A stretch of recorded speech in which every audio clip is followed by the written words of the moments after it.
What I go on YouTube Nation? Yeah man, me again, Mr. B. And you know it go when certain things broke out our yard, Mr. B have to put film 2 cents in the thing so that put a perspective out there so that you the YouTube Nation stay abreast of important developments. Now, the thing we want to focus on today is this discussion coming out of Jamaica regarding tourism workers and the pay thing. In fact, just last weekend, we see a report coming out of the country that say, the president of the Jamaica Hotel and Tourist Association, a man by the name of Robin Russell, who is the de facto general manager of the Deja Resorts I think it's in Montego Bay. He is now the president of the Jamaica Hotel and Tourist Association, and he is pushing back against a call for increasing wages of workers in the tourism sector. Interesting, you would think.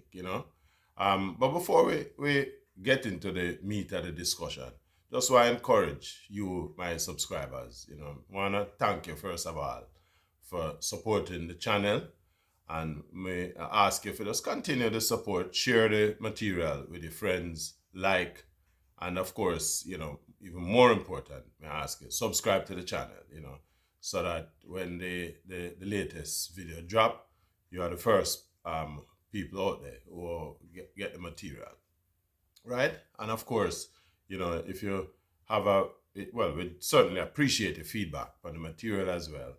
And so would I love to kind of read your comments, read your feedback in the comment section of the post. But to the issue at hand. In any industry, any business, people go to work or get themselves engaged within the sector, so that them too can make a living, them can feed them family and have a reasonably good quality of life. And the tourism sector is not any different. Here is a sector that brings in, well, certainly using 2019 figures, because the last 2 years after 2019 was affected by COVID. And so tourism brings in easily about nearly three and three quarter billion US dollars a year into the country.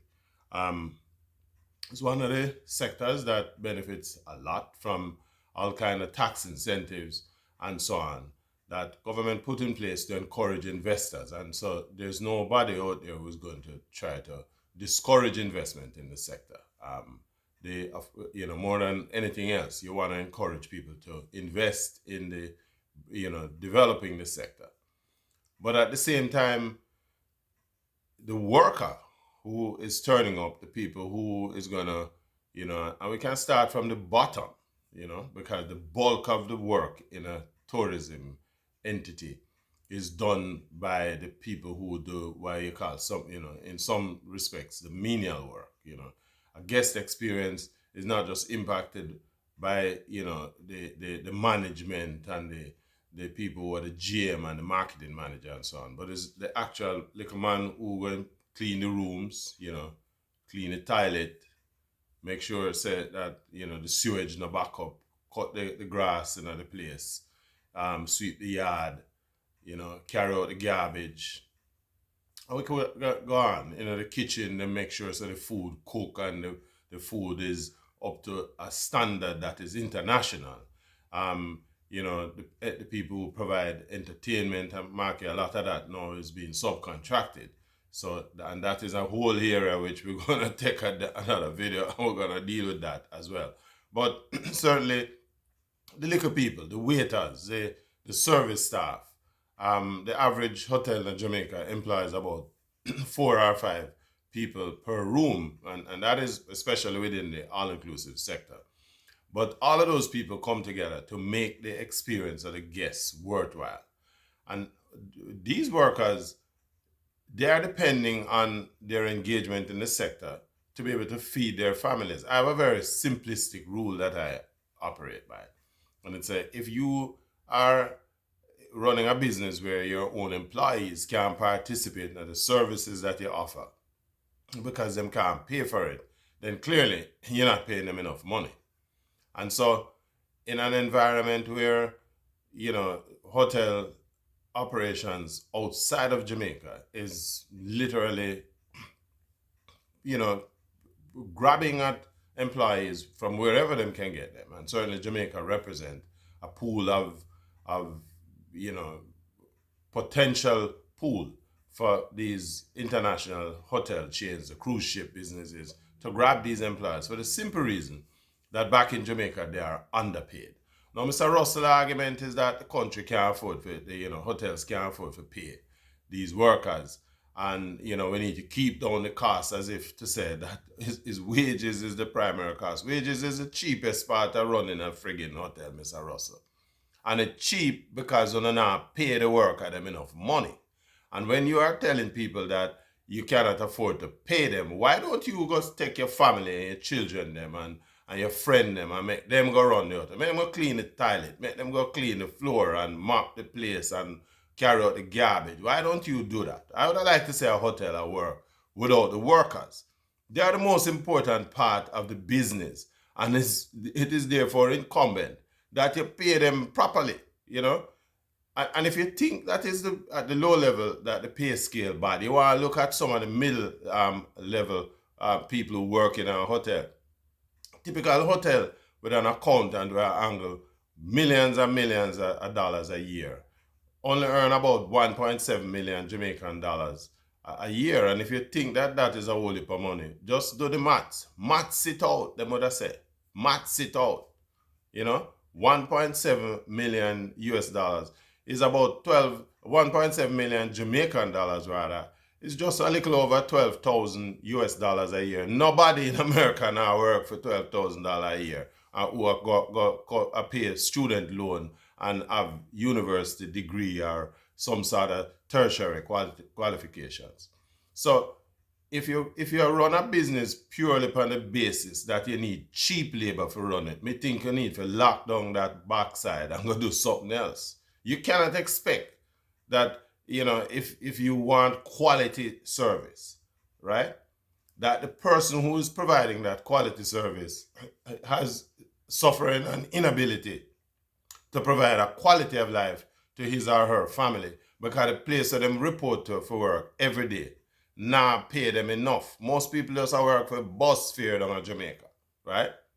Bus fare. They don't even have a good public transportation system anyway, right? So, Mr. Russell, what you need to do is lobby with your friend them in the government to increase investment in the sector. Don't blame that on the workers. But tourists now are going to come because the costs are too high and the place not have enough security. The street them not clean.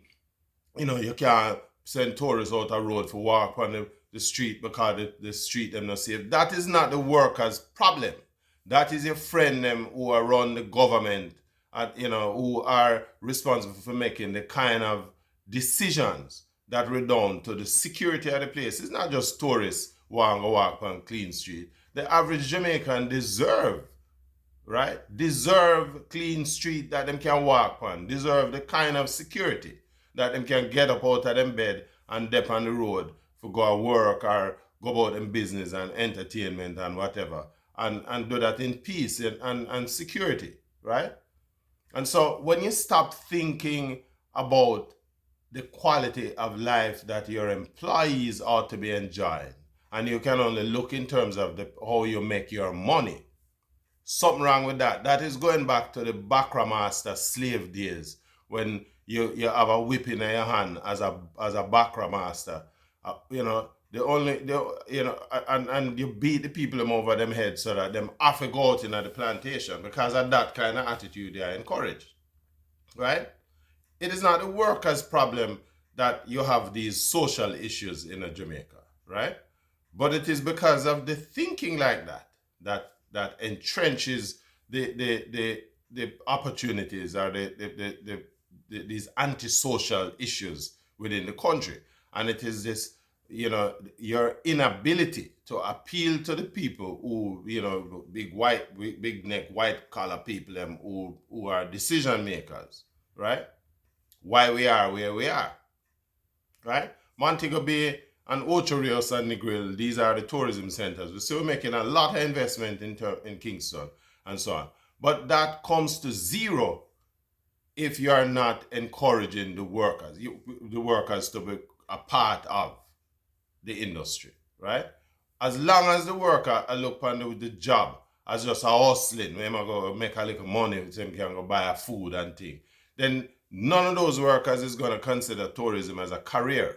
And people are only going to consider this thing as a career if they are making a decent living, and even more importantly, if them can plan them life around them job, right? The job that they are doing is providing them with the requisite remuneration that provides them with a kind of standard of living that they are going to be comfortable with, right? Would you, Mr. Russell, be comfortable raising a family and drive? Can you afford to drive your big car and you live in a pretty house and drink your fine cognac and thing when people are paying you under 10,000 US dollar a year or under 5,000? Because the average worker in Jamaica in a hotel sector not earning 5,000 US dollars a year. Think about that. Think about that. Just for a moment, think about it. I think it is a good, that kind of call, because you, Mr. Russell, represent the leadership in the hotel industry. And therefore, what you are articulating is policy that is going to impact the majority of Jamaicans who work in the sector. And at last count, is just a shy of 200,000 Jamaicans who are working in the sector. And if you do the maths, 200,000, the average person who is working have a minimum of an average of about 3 or 4 people who are dependent on them, right? So that single worker, or those 200,000 workers, are responsible for the livelihood of 800,000 Jamaicans in a population of less than 3 million people. That's a piss pot load of people. And that is what is condemning the people into the state of poverty, and why we can't go anywhere, right? It is not the workers' fault why Jamaica's tourism product is uncompetitive. It is thinking like yours and the people who you represent that makes the sector uncompetitive. If you pay properly, you are going to get quality workers. You are workers who will see themselves as investing in a career in the industry. And the first approach to realizing that objective is to make the sector attractive to the people you're trying to attract as workers or as participants in the trade. You don't just want workers, you want people who are invested in being a part of the industry. And you ain't going to get that by paying the people monkey money, right? To talk about workers get gratuity and all that sort of thing. Most of them don't get no friggin' gratuity because you don't pay the people the gratuity over to the workers. And even when you pay it is coming in it's always untimely. And in any event, it's not money that people can bank on. What you need to do is to pay people properly so that they can look at the industry as worthy of investing them time and energy, right? And building, so that you can live your fancy lifestyle. Well, them want to live a nice lifestyle too, right? I think it's a good time, the workers in the industry, to grow some balls and just don't turn up to work, right? Don't turn up and see what you're going to do when nobody not turn up, right? What kind of business you're going to operate? What kind of facility you're going to be marketing to, people like myself who live overseas. If nobody not there for work, nobody not there for wash the plate them and wait the tables and clean the rooms and so on. It's a good opportunity, it's a good basis, if you ask me, for the workers to withhold themselves, right? Because to the workers, and this is my comment to you hotel workers, it's a good time to strike, right? You need to take away your services so that you force these idiots to recognize you as an integral part of the industry, right? Because until they get that message, this ain't gonna change. Let me get your feedback in the comment section, no?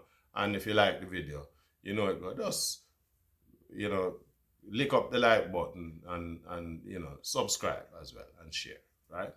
Let me hear from you. Respect. Mr. B says so.